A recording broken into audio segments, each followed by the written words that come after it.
علم و ادب کے اس میدان میں آپ نے کب قدم رکھا؟ تقریباً اسکول کے زمانے سے دوسروں کے جو اشعار اچھے لگتے، تعلق پیدا کیا اور ان سے کہا کہ مجھے 5 زبانوں پر عبور ہو، میں نے ان سے فارسی کی باقاعدہ کوئی اصلاح نہیں لی. استاد شعراء کے وہ نوٹ کرتے وہ بھی ایک شاعر تھے لیکن کہ اس لڑکے میں کچھ ہے، ہو رہی ہے ہوش مندی. واہ مکمل ہو رہی ہے. یعنی بلوچستان میں موہندر سنگھ بیدی کا آنا کہ وہ کتاب سے دور ہوتا جا رہا ہے. اصلاح اور اس کے مشق کی بنیاد پر فارسی.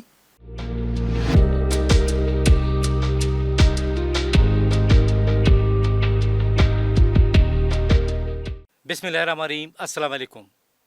نظربان بلوچستان کے ساتھ آپ کا میزبان قیوم بیدار. ناظرین، آج ہم دوبارہ حروف کی خوشبو میں ایک ایسے مہمان شاعر کو لائے ہیں، شعر و ادب سے تعلق ہے، نشستیں کرواتے ہیں. پروفیسر ہیں جناب پروفیسر صدف چنگیزی. چنگیزی صاحب، آپ کو خوش آمدید. شکریہ بیدار صاحب.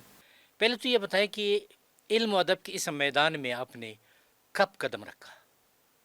تقریباً اسکول کے زمانے سے میں ایک ڈائری پر منتخب اشعار لکھا کرتا تھا. اچھے جملے کہیں سے کوئی کتاب پڑھ کے کچھ نہ کچھ میں لکھا کرتا تھا، اور وہ میری ایک بہترین قسم کی کہ جو ہے وہ کافی ایک ساتھی بنی ہوئی تھی ڈائری.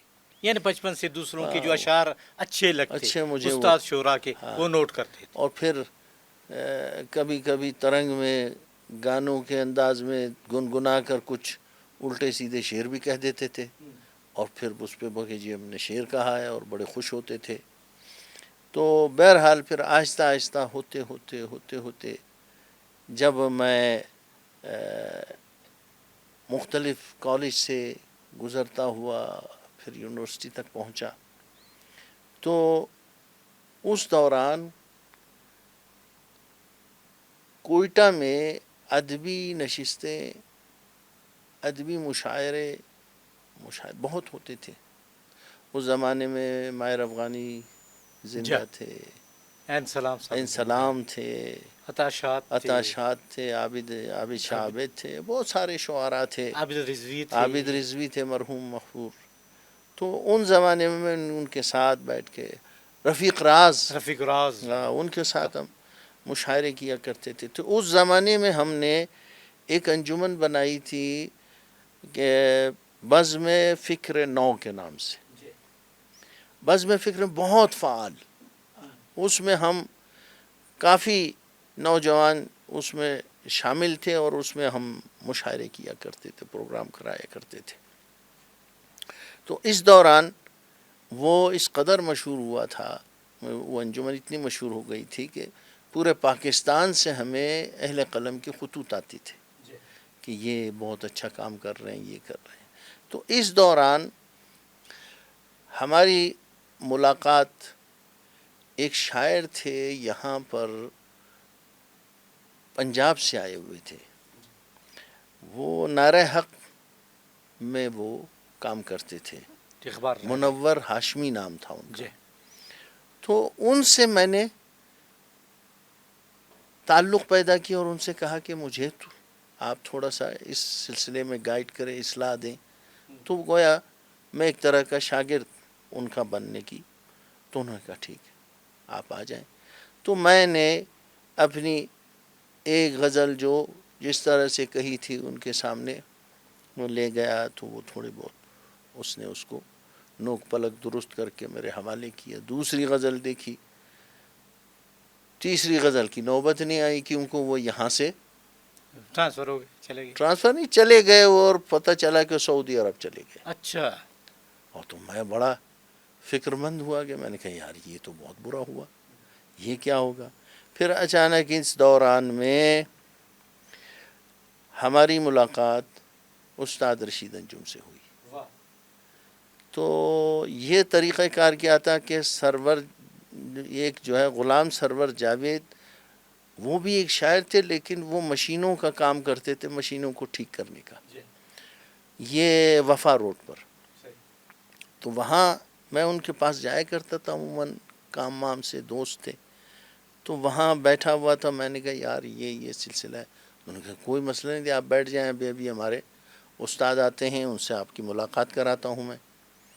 تو پھر جب ان سے میں بیٹھا رہا ادھر, تو دیکھا ایک دھان 5 سال کا جو ہے وہ کراخلی پہنے ہوئے درمیانے کے قد سے آدمی, وہ واسکٹ پہنے ہوئے آئے اور سلام, بڑے لکھنوی انداز, اور آ کر میں کھڑا ہو گیا, سلام دعا, پھر بیٹھ گئے. بیٹھنے کے بعد مجھے تو انہوں نے تعارف کرایا کہ یہ شاعری کا شوق رکھتے, اس طرح. تو اچھا ماشاء اللہ. چائے منگوائی. پھر انہوں نے مجھ سے کہا ہاں میاں اپنا کچھ شعر سناؤ. تو خیر میں نے جو کچھ آپ نے سنایا تھا یا وہاں کے لکھے تھے, میں نے جو اپنا پہلا شعر ان کو سنایا تھا تو وہ عجیب شعر تھا. وہ شعر کیا تھا, میں نے ان کو سنایا کہ مکمل ہو رہی ہے ہوش مندی. واہ, مکمل ہو رہی ہے مکمل ہو رہی ہے ہوش مندی, میں کانٹوں سے غریباں سی رہا ہوں. واہ واہ واہ واہ واہ, کیا. جب یہ شعر سنایا تو استاد صاحب نے مجھے بار 2-4 مرتبہ شعر سنا, اور اس نے بہت خوش ہوئے, کہتے یار تو آپ تو بہت اچھے شعر کہتے ہیں ماشاء اللہ. تو میں نے کہا استاد صاحب میں چاہتا ہوں کہ مجھے اپنا شاگرد بنایا. تو ان کا یہ جملہ آج تک مجھے یاد ہے کہ انہوں نے کہا تھا کہ میں آپ کو اپنا شاگرد بناتے ہوئے فخر محسوس کرتا ہوں.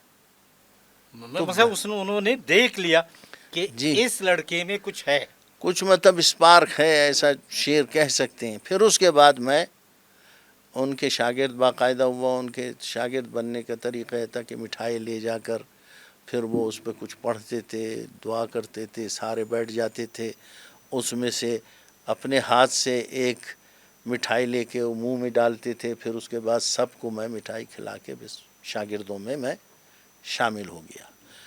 تو اس زمانے میں ہمارے یہ بزم فکر نو کے وہ سربراہ, اس کے چیف بن گئے, ان کے چیف پیٹرن بن گئے. تو اس دوران میں آخر میں ہوتے ہوتے دبستان, پھر انہوں نے کیا کیا, انہوں نے فیصلہ کیا, کہتے یار میں چاہتا ہوں کہ بلوچستان کے حوالے سے کوئی ایک نام کا انتخاب کر کے ایک انجمن بنائی جائے. تو انہوں نے پھر جو ہے نام تجویز کیا کہ دبستان بولان بلوچستان. کہتے میں چاہتا ہوں کہ اس کے پھر اس میں پہلی جو اجلاس ہونے کے بعد اس کو باقاعدہ طور پر رجسٹر کرایا گیا, اور اس کے بعد اس کا میں پہلا جنرل سیکرٹری بنا. صحیح. تو استاد صاحب کے اس کے بعد یہ اس کے انڈر کل ہند و پاک مشاعرے تک ہوئے. اچھا, یعنی بلوچستان میں مہندر سنگھ بیدی کا آنا اور بڑے بڑے احمد ندیم قاسمی کا آنا, یہ تمام استاد صاحب کی وجہ سے. تو دبستان بولان کا پھر ہر سال ایک سالانہ مشاعرہ ہوا کرتے تھے. تو پھر یہ سلسلہ چلتا رہا. اور ہم اچھا جنگی صاحب, اردو شاعری تو یہاں کی, فارسی شاعری ہزارگی میں بھی شعر؟ جی میں ہزارگی میں بھی, فارسی میں بھی شعر کہتا ہوں, بلکہ پشتو میں بھی شعر.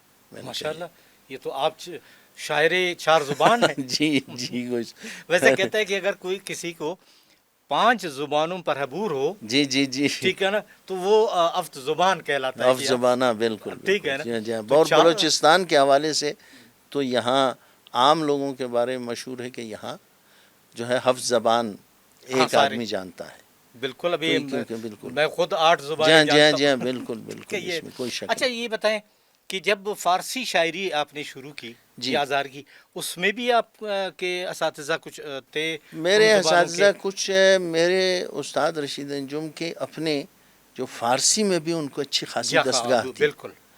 اور انہوں نے ایک طویل عمر ایران میں گزاری تھی, شاہ ایران کے زمانے میں. تو وہاں سے پھر یہ بلوچستان میں آ گئے تھے جب ایران کے جو ہے نا وہ انقلاب آ گیا تھا. اس کے بعد وہ تو یہ شعر اس نے کہے تو نہیں ہے, لیکن ایک مشاعرے میں ہم نے طرحی مشاعرہ کرایا تھا تو انہوں نے اس میں 3-4 شعر فارسی کے کہے تھے، اس کے اپنے تھے، لیکن میں نے ان سے فارسی کی باقاعدہ کوئی اصلاح نہیں لی، میں اپنے ہی اردو کے اصلاح اور اس کے مشق کی بنیاد پر فارسی. اچھا صدف چنگیز صاحب، چونکہ آپ استاد رہے، پروفیسر کی حیثیت سے آپ نے کالجز میں پڑھایا نوجوانوں کو، آج کے نوجوانوں کے بارے میں، خاص کر جو آج کا نوجوان ہے وہ سوشل میڈیا میں اتنا کھویا ہوا ہے کہ وہ کتاب سے دور ہوتا جا رہا ہے، کیا سوشل میڈیا کی وجہ سے وہ بھٹک تو نہیں گیا؟ بھٹک تو صرف نوجوان نہیں گیا، ہم سب بھٹک گئے. مطلب کتاب بینی، کتاب پڑھنا تقریباً ختم ہو گئی. اچھا، یہ میں شوق ختم ہو بھٹکنا گیا. اس حوالے سے نہیں کہوں گا، بھٹکنا کہ یار اپنی اصل سے تھوڑی سی دوری ہو گئی، دوری اسی ورنہ سوشل یہی میڈیا بات ہے، میں یہی بات میں آپ کو بتا رہا ہوں کہ جی سوشل میڈیا تو بہت بڑا پلیٹ فارم ہے. بہت بڑا پلیٹ فارم ہے. اس میں چونکہ اس قدر بوقلمونی ہے، اس قدر رنگا رنگی ہے کہ کچے ذہن کا آدمی اس پر ٹھہر نہیں سکتا ہے، وہ کچھ کوجت سیکھ نہیں سکتا. ہاں بھٹک جاتا مطلب ہے. بھٹک اس لیے جاتا ہے، میں آپ کی بات صحیح ہے نا، میں وہی بات کر رہا ہوں کہ اب ایک آدمی مستقل طور پر اس کو دیکھتے ہوئے اس ایک پر قناعت نہیں کرتا. اب انسان کی فطرت ہے کہ ایک چیز کو پڑھتے پڑھتے ایک دم بور ہو جاتا ہے، پھر سیکنڈ دوسری چیز جیسے پہ بور ہو جاتا اس نے فوراً دوسرا آپشن آ گیا، فوراً تیسرا آپشن آ گیا، پھر پہنچ چوتھا. اب وہ 1-2 گھنٹے جتنا دیکھتا ہے، جب اٹھتا ہے اس نے کچھ نہیں دیکھا ہے، نہ کچھ پڑھا ہے. اچھا اس میں یہ ہے کہ آپ اگر اچھی چیز دیکھتے ہیں، پڑھتے ہیں، تو سیکنڈ آپشن بھی آپ کے سامنے آ جاتا ہے، سیکنڈ آپشن، پھر تھرڈ تھرڈ آپشن، آپشن، پھر فور آپشن، پھر آپشن در آپشن. پھر جب کہیں آپ یہاں سے الگ ہو گئے، کسی اور جگہ پہ چلے گئے، تو آپ نے اس میں تھوڑی سی دلچسپی لی، پھر وہ آ جاتے ہیں آپ کے سامنے. مسئلہ یہ ہوتا ہے، دیکھیں آپ کا ذہن ہے، ایک ذہن میں ایک درخت آپ نے اگا دیا. اب آپ نے کیا کیا، اس کو دوسرا آپشن آ گیا، اس درخت کو اکھاڑ کے پھر دوبارہ لگا دیا. پھر اس کو تیسرا آ گیا، پھر ادھر اکھاڑ کے تیسری جگہ لگا دیا. اب وہ ایک جگہ اس درخت نے جڑ نہیں پکڑی تھی، دوسری جگہ اس نے جڑ نہیں پکڑی، تیسری جگہ بھی، اور چوتھی جگہ وہ جل جائے گی، درخت ہی جل جائے گا. تو اب مسئلہ یہ ہے کہ وہ سب کچھ ہوتے ہوئے وہ کچھ نہیں کر سکتا. اس کی بنیادی وجہ یہ ہے کہ جب تک پڑھانے والا استاد روحانی تربیت نہ ہو کسی کی، معاشرے کی، اہل علم کی، اہل دانش کی، نوجوانوں کی، اس وقت تک اس راستے سے سارے لوگ گمراہ ہوتے رہیں گے بنیادی طور پر. ان کو سٹریم لائن کس طرح کیا جا سکتا ہے کہ وہ اپنے اصل کی طرف آئیں؟ اسٹریم لائن پر کرنے کے لیے ضروری ہے کہ گھر میں بچوں کا جس طرح مغرب میں ہے، وہ اس کا ایک وقت مقرر ہے، اسٹرکٹ ٹائم ٹیبل ہے. کتنے وقت میں آپ نے گیم دیکھنا ہے، اتنے وقت میں کھیلنا ہے، ٹائم ہے باقاعدہ، اتنے وقت میں پڑھنا ہے، اتنے وقت میں یہ کرنا ہے، اتنے وقت میں پارک جانا ہے. جب آپ نے اس کو ٹائم ٹیبل کے مطابق اس کو پابند کر دیا تو پھر وہ گمراہ نہیں ہوگا. یہاں کیونکہ ایک ہی جگہ پہ اٹکے ہوئے ہیں، تو جی ہاں، جی ہاں، یہاں پہ گمراہی کے زیادہ چانسز ہیں. گمراہی کے چانسز زیادہ، بہت زیادہ. اس کی وجہ یہ ہے کہ ہم جو ہے وہ جو چیز مغرب سے ہمیں جو چیز ملی ہے، جو چیز ہمیں یہ جو ہے نا میڈیا کی صورت میں، پرنٹ الیکٹرانک میڈیا کی صورت میں، تو اس الیکٹرانک میڈیا ہمارا حصہ نہیں ہے. چونکہ ہمارا ذہنی اور فکری اس قدر ہم ترقی یافتہ نہیں ہے کہ اس کو کیسے استعمال کریں. تو ہم لوگ صرف وہی چیزیں دیکھتے ہیں جس کو دیکھنا ہی نہیں چاہیے. ہمارے پورے مغرب میں آپ دیکھیں، لوگوں کو ان چیزوں سے کوئی فرق ہی نہیں پڑتا. وہ اس سے ان کا اتنا ٹائم ٹیبل بنا ہاں، ہوا ہے. اتنا پوزیٹو کام ہے کہ میں آپ کو بتا رہا ہوں کہ وہ ان چیزوں کا وقت ہی نہیں ان کے پاس دیکھنے کی. اب 4 دن پہلے آپ آسٹریلیا سے جی آئے, آپ نے تو میں نے دیکھا دیکھا ہوا ہے, ہاں آپ کا آنا جانا ہے. بالکل بالکل, ٹھیک ہے. وہاں میرے اچھا, بچے ایک ہیں. اور بات بتائیں, استاد کی حیثیت سے آپ کالج میں پڑھاتے رہیں, آج جو جدید دور میں آن لائن کلاسز شروع ہو چکی ہیں, جو آن لائن کلاسوں میں وہ فوائد طالب علم کو مل سکتے ہیں جو دیکھیں کلاس میں یہاں نہیں مل سکتے, یہاں بہت بہت مشکل ہے. اس کی وجہ یہ ہے کہ آپ کے مغرب میں جو آن لائن کلاسز کا سلسلہ پتہ کیا ہے, کہ وہاں ٹائم مقرر ہے کہ اس ٹائم یہ پیریڈ ہے, یہ پیریڈ ہے کالج میں, یونیورسٹی میں, تو اسی ٹائم میں بچہ وہاں پہنچ جاتا ہے. اگر وہ نہ پہنچے تو اس کے پاس آپشن ہے, ٹیچر جو ہے یا کوئی وجہ سے نہیں جا سکتا, لیٹ ہے یا ٹریفک ہے یا کوئی مسئلہ ہے, وہ اپنے گھر میں اس کو آن کر کے میڈیا کو, وہ لیکچر جو پروفیسر وہاں پڑھا رہا ہے کلاس میں, وہ اپنے گھر میں سن رہا ہے اور نوٹ لے رہا ہے. یا پڑھا چکا ہے, وہ ریکارڈ ہو چکا ہے. نہیں وہ الگ ہے, وہ الگ, پڑھا یہ چکا اچھا, الگ ہے. یہ ٹھیک. یہ پڑھائے وہ نوٹ لے گا. ایک ادھر وہاں ہے مین لیکچر, جو ایک لیکچر پروفیسر آ کر لیکچر دے گا کسی ٹاپک پر. اس کے بعد ایگزیلری لیکچررز ہیں, سپورٹنگ لیکچرز, جو اس لیکچر کو جو دیا گیا ہے بنیادی, اس کے ہر حصے کا الگ الگ پورشن کا وہ لوگ 15 دن تک تفسیر بیان کرتے ہیں کلاس میں, وہ سب ریکارڈ ہوتا ہے. اچھا, دوسری بات, پھر وہ وہاں سے کیا ہوتا ہے کہ وہ جو بچہ وہاں پڑھ رہا ہے وہیں سے سوال کر سکتا ہے, اور اپنے وہیں سے وہ آن کر کے نوٹس لے سکتا ہے, پھر جا کر وہاں پر ایکٹیو رول پلے کر سکتا. پھر آن لائن بھی اب اسی طرح سے ہو گیا ہے کہ وہاں میچور ہے ان تمام چیزوں کا, ان کو پتہ ہے, وہ پڑھتے ہیں تو آن لائن کر. یہاں نہیں ہے, یہاں فراڈ ہے, دھوکے بازی ہے. مطلب وہ چیز, وہ کوالٹی جو وہاں آن لائن ہے, ہمارے پاس تو عشر اشیر بھی نہیں ہے اس کا. وہاں سے وہ اپنا ہر کام ایمانداری سے کرتے ہیں, ایمانداری سے کرتے اور ہیں وہ. محنت سے کرتے اچھا, ہیں. وہاں پر کسی طرح سے جو ہے آپ کے جو اس کے اوپر وہ نہیں کریں گے کہ جب تک کہ آپ قابل نہ ہوں. جیسے ایک آدمی یہاں سے 25-30 ڈگری لے کر کسی پروفیسر کے لیے اپلائی کیا ہوا تھا, تو وہاں جب انہوں نے اس کو دیکھا, یہ تو بڑا پڑھا لکھا ہے, تو اس نے اس کو بلا لیا. بلانے کے بعد وہ جیسے ادھر ہوتے ہیں انٹرویو کے لیے گئے, تو پروفیسرز بیٹھے ہوئے تھے, ڈاکٹرز, ماہر نفسیات, یہ وہ. انہوں نے کہا کہ اٹس اوکے, کہتا ہے یہ ٹاپکس ہیں, کسی ایک ٹاپک پر آپ لیکچر تیار کریں اور بتائیں کس دن آ کر آپ ڈیلیور کریں گے. کہتے ہیں انہوں نے ایک ٹاپک لیا, اگلے دن پچھلی رو میں پروفیسرز, ڈاکٹرز, ماہر نفسیات, اسٹوڈنٹ سب بیٹھے ہوئے تھے. کہتے ہیں بھائی اوکے آن لائن. جب انہوں نے وہاں لیکچر دیا, 5 منٹ سننے کے بعد کہتے ہیں اوکے, ہم لوگ آپ کی ہمیں ضرورت نہیں ہے, نہیں, آپ پلیز, یعنی یہ ڈگریاں بیکار. بیکار گئی. اب تو اگر یہ آپ کے پاس اسکل نہیں ہے, آپ نہیں پڑھا سکتے. خط ڈگری, ہمارے یہاں ڈگری ہے, ہمارے یہاں بچے کا ذہن ہی نمبر, جیسے گھر میں آئے گا آپ نے کتنے نمبر لیے, ہم نے اس کو نمبرز میں بند کیا ہوا ہے. وہاں پر نمبر میں کسی کو بند نہیں کیا. آپ کو پتہ ہے کہ کالج تک, یعنی سیکنڈ ایئر تک امتحان, وہ لوگ جو ہے نا, وہ امتحان کچھ نہیں لیتے ہیں, چھوٹے چھوٹے ٹیسٹ لیتے ہیں, بچے کو چیک کرتے ہیں کہ اس کے اندر کتنی اسکل ہے, کس چیز میں اچھا ہے.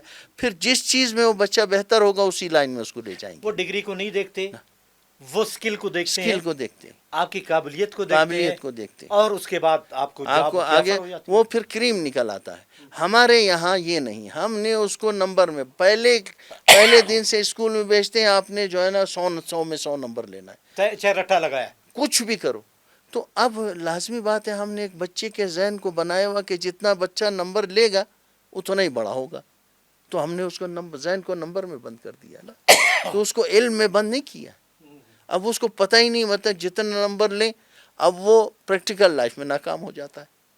وہ لوگ کیا کرتے ہیں, بچوں کو کیمپنگ کراتے ہیں, باہر لے جاتے ہیں, جو ہے آپ کے جنگلوں میں رہ جاتے ہیں، پہاڑوں پہ لے جاتے ہیں، پھر بچوں کو ایک ایک مہینہ کسی بڑے کارخانے میں یا کسی شاپ میں چھوڑ دیتے ہیں، پھر کہتے ہیں آپ لوگ کام کریں اور آپ لوگوں کو اس میں اتنا % پیسے بھی ملے گا۔ 1 مہینہ 10 دن کے بعد آ کر ان بچوں کو جمع کر کے کہتے ہیں آپ میں سے اب کتنے لوگ ادھر کام اور کرنا بعض کہتے ہیں چاہتے کہ ہیں، نہیں ہمیں کتنے چاہیے۔ لوگ واپس جانا چاہتے ہیں۔ اس میں سے بے شمار لوگ کہتے ہیں ہمیں یہ اچھا ہے، ادھر ہمیں کھانا بھی مل رہا ہے، پیسے مل رہے ہیں، ہم اس آگے نہیں پڑھ سکتے، ہم نہیں وہ ادھر ہی چھوڑ دیتے ہیں۔ اس میں سے چھانٹی ہو کے جو بچے پڑھنا چاہتے ہیں وہ چلے جاتے ہیں، پھر اسی طرح ان کو چھانٹی کر چنگی کر صاحب، کے کیونکہ آگے جب وقت بھی یونیورسٹی کی سطح ساتھ پہ نہیں دے جاتے ہیں رہا، اس میں آخر تقریباً میں ایک 3-4 استاد لوگ رہ کی جاتے ہیں۔ حیثیت سے، ایک دانشور کی حیثیت سے نوجوانوں کو کیا میسج دینا چاہیں گے؟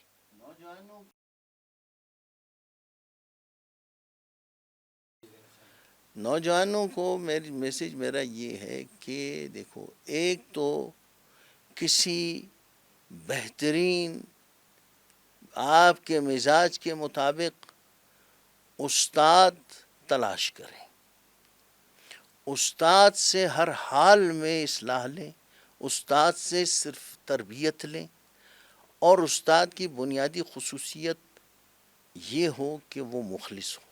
اور آپ بھی اپنی پڑھائی اگر میں مخلص نہیں ہے تب آپ تو کامیاب وہ ہوں گے۔ استاد نہیں، اور آپ بھی اپنی پڑھائی میں مخلص رہے۔ تب آپ کامیاب ہوں ہاں، مطلب پھر اس کے بعد آپ کیا کہتے ہیں کہ اپنا قلم توڑ کر، اپنا سب کچھ توڑ کر وہ کہے دن ہے دن ہے، رات ہے رات ہے۔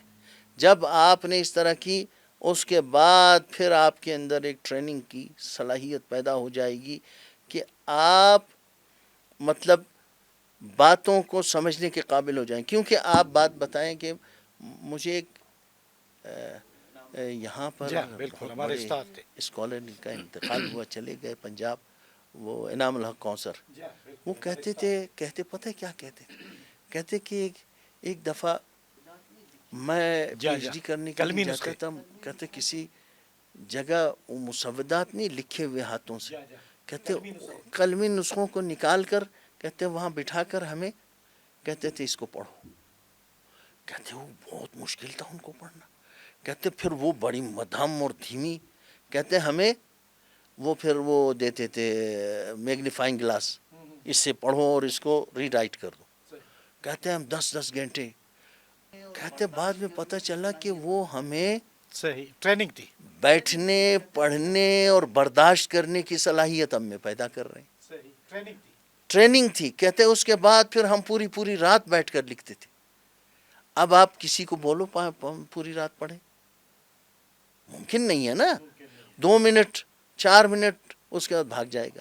تو اس لیے کیسے استاد کے دامن کو پکڑ کر جو مخلص ہو، جو واقعاً آپ کو اس علم میں آگے بڑھائے اور آپ کو علم صالح پڑھائے۔ یہ نہیں ہے کہ آپ نے 2-4 غزلیں کہیں، نظمیں کہیں اور واہ واہ ہو گئی، آپ اپنے آپے سے باہر ہو گئے، استاد کی بھی ایسی کی تیسی، اس بہت کی بہت بھی میں شکریہ بہت بڑا صدف آدمی ہوں۔ چنگی صاحب، یہ آپ جو تشریف میں لائے کی ہوا اور ہے نا، یہ اپنی شاعری برباد بھی کر دیا۔ سنائی اور اچھی باتیں کی، اور خاص کر نوجوانوں کو جو میسج دیا اس میں واقعی ایک جان ہے۔ ناظرین، آپ نے پروفیسر غلام عباس صدف چنگیزی صاحب کی باتیں سنی، اور انہوں نے یہی کہا کہ نوجوان ایسے اساتذہ کا ہاتھ پکڑیں جو محنت کرے اور اس کی محنت پہ یہ اس سے زیادہ محنت کرے، جان جھونکوں پہ لگائیں، اس کے بعد وہ اپنے منزل تک پہنچ سکتے ہیں۔ اگر آپ کوشش نہیں کریں گے، محنت نہیں کریں گے، تو آپ کا منزل ادھورا رہ جائے گا۔ اللہ کرے کہ ہمارے نوجوان اسی طرح اپنی منزل کی جانب گامزن ہوں، محنت سے جی نہ چھڑائیں، محنت کریں اور آگے بڑھیں۔ اپنے میزبان قیوم بیدار کو اجازت دیجیے۔ اللہ حافظ۔